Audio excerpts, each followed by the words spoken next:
আজকে আমি তোমাদের সাথে শেয়ার করব চিজ বলের রেসিপি, একদম রেস্টুরেন্ট স্টাইল। তোমরা যেরকম রেস্টুরেন্টে খেয়ে থাকো ভেতরে চিজ একদম লোডেড থাকে, আমার রেসিপিটা ফলো করলে কিন্তু ঠিক সেই রকমই তোমরা বানাতে পারবে। তো চলো তৈরি করা যাক। তার জন্য প্রথমেই আমি নিয়ে নিয়েছি সেদ্ধ করা আলু, আর তার মধ্যে আমি দিয়ে দেবো সুইট কর্ন। সুইট কর্নটাকে আমি মিক্সিতে পেস্ট করে নিয়েছি, একদম ফাইন পেস্ট করে নিয়েছি, দেখতেই পাচ্ছ। এবার এই পেস্টটাকে আমি এর মধ্যে ঢেলে দেবো। তারপর দিয়ে দেবো ক্যাপসিকাম কুচো, ছোট ছোট করে কেটে রেখেছি ক্যাপসিকাম। তার মধ্যে দিয়ে দেবো ব্রেড ক্রাম্বস পরিমাণ মতো, আর চিলি ফ্লেক্স। এরপর সবার শেষে আমি অ্যাড করে দিচ্ছি গ্রেট করে রাখা চিজ। এবার চিজটা অ্যাড করা হয়ে গেলে আমি আমার হাতের সাহায্যে পুরোটাকে আমি খুব ভালো করে মিক্স করে নেব।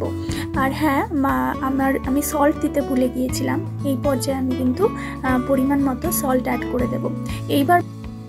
এরপর ভালো করে মাখা হয়ে গেলে চিজ বলের যেরকম শেপ হয়, ছোট ছোট গোল গোল বলের মতো, সেরকম শেপ টাইপের করে তার মাঝখানে একটু গর্ত করে তাতে একটা চিজ কিউব ঢুকিয়ে দিয়ে সেটাকে আমি আবার পুনরায় একটা বলের শেপ দিয়ে দেব।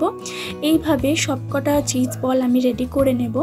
চিজ বলগুলো রেডি করা হয়ে গেলে পাশে একটা কাচের বোল নিয়ে নিয়েছি, তাতে দিয়ে দেব পরিমাণ মতো কর্নফ্লাওয়ার আর 2 to 3 টেবিল স্পুন মতো ময়দা। এবার জল দিয়ে এই পুরো মিশ্রণটাকে আমি একটা তৈরি করে নেব। খুব বেশি পাতলা বা খুব বেশি ঘন হবে না, একদম মিডিয়াম, তোমরা দেখতেই পাচ্ছ এরকম। এবার যে চিজ বলগুলোকে আমি তৈরি করে রেখেছিলাম এই ব্যাটারটার মধ্যে ডিপ করে নিয়ে ব্রেড ক্রাম্বসে কোট করে নিতে হবে। আমি এখানে একবার কোট করছি, চিজ বল সাধারণত একবারই কোট করে, তোমরা চাইলে কিন্তু ডাবল কোটও করতে পারো, তাতে কিছু অসুবিধা হবে না। এইভাবে সমস্ত চিজ বলগুলোকে আমি একটার পর একটা রেডি করে নেব।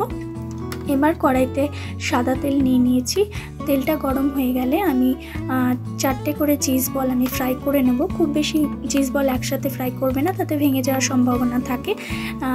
হালকা একটু গোল্ডেন ব্রাউন হয়ে গেলেই আমি কিন্তু চিজ বলগুলোকে তুলে নেব। তৈরি হয়ে গেল আমাদের রেস্টুরেন্টের মতো চিজ বল।